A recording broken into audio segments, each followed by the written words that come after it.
আপনি নিশ্চয়ই ধনু রাশির জাতক বা জাতিকা, তাই এই ভিডিওটিতে ক্লিক করেছেন আর জানতে চাইছেন মে মাস আপনাদের কেমন কাটতে চলেছে। হ্যাঁ বন্ধুরা, আমি আপনাদেরকে মে মাসের সম্ভাব্য ভবিষ্যৎবাণী করতে চলেছি, যার মাধ্যমে আপনারা সহজেই বুঝে উঠতে পারবেন আপনাদের স্বাস্থ্য, শিক্ষা, দাম্পত্য জীবন, প্রেম জীবন, অর্থনৈতিক স্থিতি কেমন কাটতে পারে বা কেমন কাটতে চলেছে। সবিস্তারে আমি আপনাদেরকে জানাতে চলেছি। তবে শুরুতে একটি কথা বলে দিই, আমি যে এই মাসিক রাশিফল আপনাদের সামনে প্রেজেন্ট করছি সেটি সম্পূর্ণরূপে সার্বিক রাশিফল, অর্থাৎ এটি কোনো ব্যক্তিকেন্দ্রিক রাশিফল নয়। যেহেতু এটি কোনো ব্যক্তিকেন্দ্রিক রাশিফল নয়, তাই এই ভিডিওতে বলা কথাগুলো 100 ভাগের মধ্যে 100 ভাগ মিলবেই, এটা কখনো ধরবেন না। তবে হ্যাঁ, কমপক্ষে 10 to 20% আমার কথা মিলতে বাধ্য। তাই ভিডিওটি কমপ্লিটলি দেখুন। যারা চ্যানেলে নতুন রয়েছেন তারা অবশ্যই চ্যানেলটিকে সাবস্ক্রাইব করে পাশের বেল আইকনটিকে প্রেস করে রাখুন, যাতে নিত্য নতুন ভিডিওর নোটিফিকেশন আপনারা আপনাদের ফোনে পেতে পারেন। তো আসুন, আমি একে একে আপনাদেরকে জানাতে চলেছি ধনুরাশির জাতক ও জাতিকার কেমন কাটতে চলেছে। দেখুন, প্রথমে একটি কথা বলে দিই, এই যে মে মাস, এই মাসে দুটি বড় প্ল্যানেট রাশি পরিবর্তন করছে, যার মধ্যে প্রথম যে প্ল্যানেটটির কথা বলবো সেটি হচ্ছে দেবগুরু বৃহস্পতি আর রাহু ও কেতু। এই যে বড় প্ল্যানেট রাশি পরিবর্তন করছে তার একটা বড় ইম্প্যাক্ট কিন্তু আপনাদের জীবনে পড়বে। কোন কোন বিষয়ে কি কি হবে তা আমি এক এক করে বোঝাবো। তবে সর্বপ্রথম আমি আপনাদেরকে এই মাসের গ্রহের গোচরটা বলে দিই, তারপর আমি একে একে সব বিস্তারে যেতে চলেছি। ভিডিওটি এতটুকু স্কিপ করবেন না, পুরোটাই দেখুন। আপনাদের রাশির যে অধিপতি গ্রহ সে হচ্ছে বৃহস্পতি, যে কিনা 6th হাউসে বসে রয়েছে। আপনাদের 4th হাউসে বসে রয়েছে রাহু, শুক্র, বুধ এবং শনি। আপনাদের 5th হাউসে রয়েছে রবি গ্রহ। আপনাদের 8ম ভাবে রয়েছে মঙ্গল গ্রহ এবং আপনাদের 10th হাউসে রয়েছে কেতু গ্রহ। আসুন, এই গোচরের নিরিখে জেনে নেওয়া যাক আপনাদের অর্থাৎ ধনুরাশির জাতক ও জাতিকাদের মে মাস কেমন কাটতে চলেছে। এই মাস কিন্তু জীবনেও ভুলতে পারবেন না। হ্যাঁ, কি কি হতে চলেছে আপনাদের জীবনে, আপনাদের স্বাস্থ্য, শিক্ষা, দাম্পত্য জীবন, প্রেম জীবন, অর্থনৈতিক স্থিতি সবিস্তারে আমি জানাতে চলেছি। প্রথমে আসি শরীর স্বাস্থ্য, কারণ কথায় আছে স্বাস্থ্যই সম্পদ। দেখুন, দেবগুরু বৃহস্পতি আপনাদের যে রাশির অধিপতি, সে কিন্তু দীর্ঘ 1 বছর ধরে 6th হাউসে বসে রয়েছে। আর কুণ্ডলীর 6th হাউস কিন্তু শুভ ঘর নয়। এই ঘর থেকে আমরা রোগ, ঋণ এবং শত্রুতাকে বিচার করি।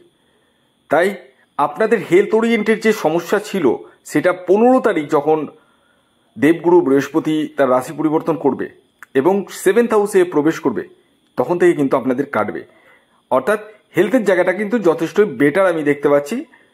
মানে এই মাসে অর্থাৎ মে মাসে 15 তারিখ পর্যন্ত একটু হলেও ছোট ছোট সমস্যা থাকলেও 15 তারিখের পরবর্তী সময় আপনাদের হেলথ ওরিয়েন্টেড সমস্যা কিন্তু কাটবে এবং পাশাপাশি আপনাদের গুরুজনদের শরীর স্বাস্থ্যের জায়গাটাও কিন্তু ভালো যেতে চলেছে।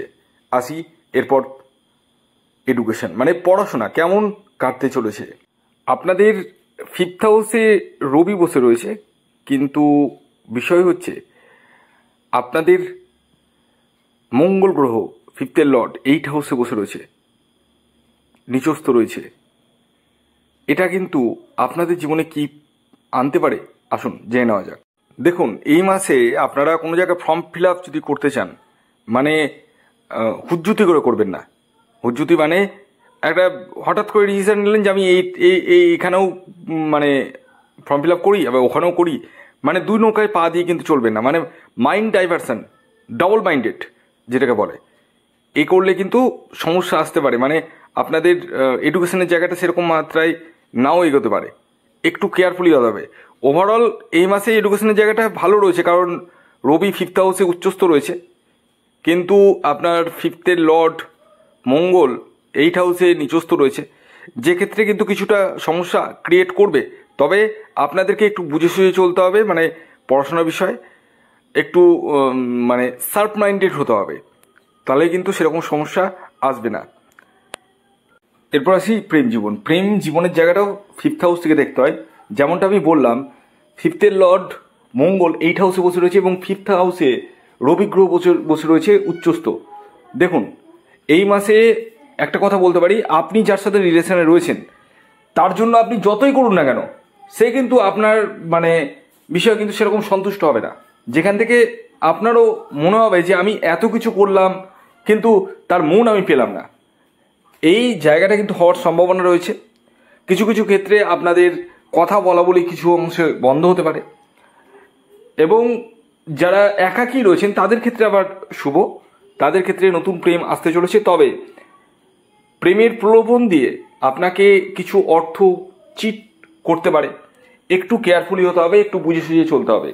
এই মাসে যারা প্রেমকে বিবাহের রূপদান দিব ভাবছেন তাদেরকে বলবো থেমে যান। এই মাসটা প্রেম থেকে বিবাহের জায়গাটা কিন্তু খুব একটা শুভ নয়। আসি চাকুরি ক্ষেত্র। চাকুরি ক্ষেত্রে যদি কথা বলি, 15 তারিখের পরবর্তী সময়ে আপনাদের যারা অলরেডি চাকুরি করছেন তাদের প্রমোশন বা পদোন্নতি জায়গাটা কিন্তু আসবে, এবং আপনাদের ডেলি ইনকাম, যারা ব্যবসা করছেন ডেলি ইনকামের সোর্স বৃদ্ধি পাবে, একের অধিক ইনকাম আপনারা কিন্তু করবেন। এছাড়াও এই মাসে কয়েকটি বিজনেসের কথা বলছি, সেই বিজনেসগুলো যদি আপনারা করেন খুবই শুভ। যদি আপনারা গার্মেন্টসের বিজনেস করেন, গোল্ডের বিজনেস করেন, যদি আপনারা কাঠের বিজনেস করেন, ফুড প্রোডাক্টের বিজনেস করেন, সেক্ষেত্রে কিন্তু যথেষ্টই শুভ। পাশাপাশি যারা মেডিসিনের বিজনেস করছেন যথেষ্টই শুভ। প্যাথোলজিক্যাল ল্যাব রয়েছে তাদের ক্ষেত্রে শুভ। সেলফ প্রফেশনের কথা যদি বলি, যারা ডক্টর রয়েছে তাদের ক্ষেত্রে খুবই শুভ। যারা ইঞ্জিনিয়ার রয়েছে তাদের ক্ষেত্রে মধ্যম যাবে, তবে ডক্টরদের ক্ষেত্রে কিন্তু যথেষ্ট বেটার রেজাল্ট আসতে চলেছে। এই মাসে আপনারা যারা বিবাহের জন্য এগোতে চাইছেন তাদেরকে বলবো এগোন 12 তারিখের পরবর্তী সময়। হ্যাঁ, যারা দেখাশোনা করে বিবাহ করতে চাইছেন তাদের ক্ষেত্রে 12 তারিখের পরবর্তী সময় যথেষ্ট শুভ, এবং যারা দাম্পত্য জীবনে রয়েছেন তাদের ক্ষেত্রে কিন্তু দাম্পত্য সুখের জায়গায় কিছুটা বাধা আমি দেখতে পাচ্ছি। হ্যাঁ, অর্থাৎ আপনাদের মধ্যে একটু মানে মন কষাকষি থাকবে, তবে ভালোবাসা থাকবে না তা নয়, ভালোবাসাও থাকবে। এই মাসে আপনারা কোথাও ঘুরতে যেতে পারেন, ভ্রমণে যেতে পারেন। তবে হ্যাঁ, এই মাসে আপনাদের পায়ে চোটাঘাত লাগার সম্ভাবনা রয়েছে, একটু কেয়ারফুল হতে হবে। আর কাউকে মনের কথা পেটের কথা কিন্তু খুলে বলবেন না, সেখান থেকে কিন্তু সমস্যা আসতে পারে। এই মাসে আকস্মিক অর্থ প্রাপ্তির জায়গাটাও কিন্তু আপনাদের ক্ষেত্রে দেখতে পাওয়া যাচ্ছে। সন্তান প্রাপ্তির জায়গাটাও কিন্তু রয়েছে আপনাদের। এই মাসে আপনার বিরুদ্ধে যদি কোনো কোর্ট কেস, মামলা, মোকদ্দমা চলে, সেই জায়গা থেকেও কিন্তু অনেকখানি রিলিফ পেতে চলেছেন। আসি অর্থনৈতিক জায়গা। অর্থ কিন্তু এই মাসে যথেষ্ট পরিমাণে আসবে, সেটা চাকুরি থেকে বলুন, ব্যবসা থেকে বলুন, বা সেলফ প্রফেশন থেকে। তবে খরচার জায়গাটা রয়েছে। তবে হ্যাঁ, যাদের লোন রয়েছে, প্রচুর ঋণ রয়েছে, সেই ঋণ কিন্তু অনেকটাই কমবে। মোটামুটি ধরে রাখতে পারেন 80% ডাউন হয়ে যাবে। ইয়েস, দেবগুরু বৃহস্পতি যখনই রাশি পরিবর্তন করবে, ঋণের জায়গাটা আস্তে আস্তে কমতে লেগে যাবে, এবং আপনাদের মানসিক শান্তির জায়গাটা কিন্তু অনেকটাই আসতে চলেছে। তো এ গেল ধনুরাশির জাতক ও জাতিকার মে মাস কেমন যেতে চলেছে তা নিয়ে ভিডিও। যদি ভিডিওটি ভালো লাগে অবশ্যই লাইক করে দিন, শেয়ার করে দিন, সাবস্ক্রাইব না করে থাকলে সাবস্ক্রাইব করে ফেলুন। ধন্যবাদ।